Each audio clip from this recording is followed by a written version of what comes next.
Assalamualaikum murid-murid tahun 2. Kita sambung belajar unit 7 elektrik. Hari ini kita akan melihat dua perkara dan belajar dengan lanjut. Baik, yang pertama, mengapakah mentol tidak menyala, dan yang kedua, konduktor dan penebat. Dalam pelajaran yang lepas, saya ingat mentol yang menyala menunjukkan arus elektrik mengalir dalam sesuatu litar elektrik yang lengkap. Jika mentol tidak menyala, apakah punca yang menyebabkan mentol itu tidak menyala? Mari kita kenal pasti beberapa sebab mengapa mentol tidak menyala dalam sesuatu litar lengkap. Yang pertama, mentol rosak. Yang kedua, sel kering kekurangan tenaga. Yang ketiga, mentol dipasang tidak ketat pada pemegang mentol. Yang keempat, wayar penyambung dipasang tidak kemas pada komponen elektrik. Dan yang kelima, suis terbuka.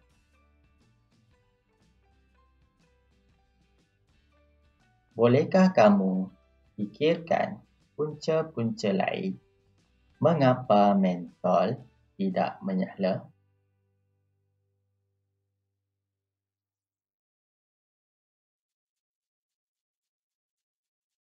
Konduktor dan penebat.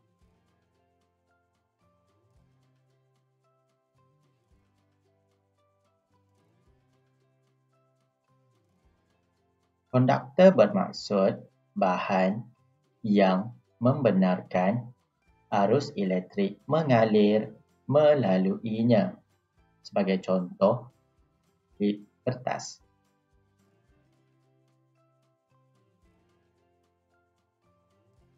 Yang kedua, penebat. Maksud penebat ialah bahan yang tidak membenarkan arus elektrik mengalir melaluinya. Sebagai contoh, getah pemadam.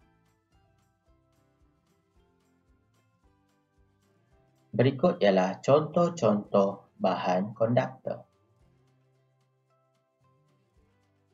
Sudu besi, paku besi, pembaris besi, kunci. Ini pula ialah contoh-contoh bahan penebat. Straw, rod kaca, kayu aiskrim, dan sapu tangan. Baik, murid-murid semua, apakah yang akan terjadi pada nyalaan mentol jika suis diganti dengan objek lain? Baik, ini ialah gambar rajah litar yang tidak lengkap di mana suis telah dikeluarkan dan kita akan ganti dengan bahan konduktor dan bahan penebat. Bahan konduktor. Baik, di sini digunakan sudu besi Jadi sudah tentu mentol akan menyala. Baik, untuk bahan penebat, perhatikan. Ini ialah batang ataupun kayu aiskrim. Mentol tidak, mentol tidak menyala. Sebabkan kayu atau batang aiskrim merupakan bahan penebat dan arus elektrik tidak dapat mengalir melaluinya. Sekarang kita akan buat latihan dalam buku aktiviti sains. Kita akan buat buku aktiviti sains tahun 2 muka surat 49. Mula dengan 49. Meramalkan punca mentol tidak menyala. Baik, perhatikan setiap gambar dengan teliti. Tandakan betul bagi kemungkinan mentol menyala dan tandakan pangkah bagi kemungkinan mentol tidak menyala. A. Mentol rosak.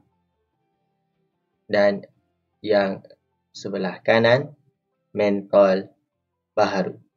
Jadi, mentol rosak, mentol tidak menyala. Jadi, kamu kena tandakan pangkah di sini. Mentol baharu, mentol akan menyala. Teruskan untuk B dan C.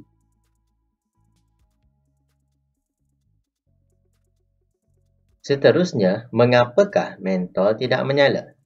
Nisa telah membina lita elektrik. Dia dapati mentol tidak menyala. Mengapakah mentol tidak menyala? Bantu Nisa meramalkan punca mentol tersebut tidak menyala. Ini ramalan kamu. Baik, boleh tulis.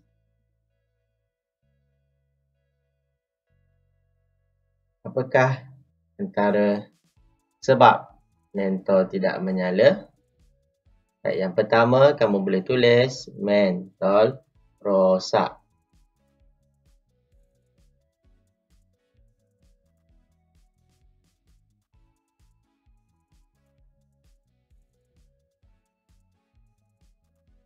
Baik, kamu teruskan dengan nombor 2, 3 dan 4. Seterusnya, di sini terdapat satu penyiasatan menentukan objek konduktor dan penebat. Berikut adalah alat dan bahan. Mentol, sel kering, pemegang mentol, wayar penyambung, pemegang sel kering, dan ini ialah objek untuk diuji. Secara asasnya, lita elektrik yang sama, tetapi kita telah menukar komponen Swiss dengan objek untuk diuji. Baik, Swiss dikeluarkan dan objek-objek ini digunakan untuk menentukan sama ada objek-objek ini boleh mengalirkan arus elektrik atau tidak. Jadi soalan untuk penyiasatan ini, apabila objek ini diletakkan di antara kedua wayar penyambung dan sel kering serta mentol telah dipasang, kamu perlu warnakan mentol yang menyala dengan warna merah dan mentol yang tidak menyala dengan warna biru. Untuk A, cuba perhatikan A. Apakah yang digunakan di sini? Cawan kertas. Jadi, arahan menyatakan warnakan mentol yang menyala dengan merah. Di sini, cawan kertas, mentol tidak menyala. Jadi, kamu perlu warnakan mentol dengan warna biru. Warnakan cantik-cantik. Baik, ini pula paku. Kamu perlu warnakan dengan warna merah. Jelas? Baik, buat untuk C dan D.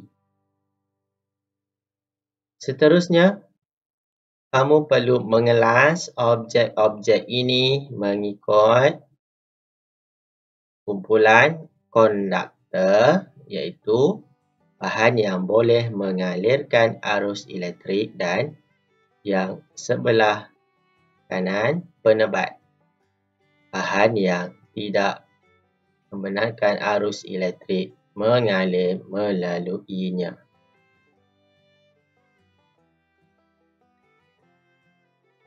Sekadar itu untuk hari ini, kita akan jumpa lagi. Bye-bye.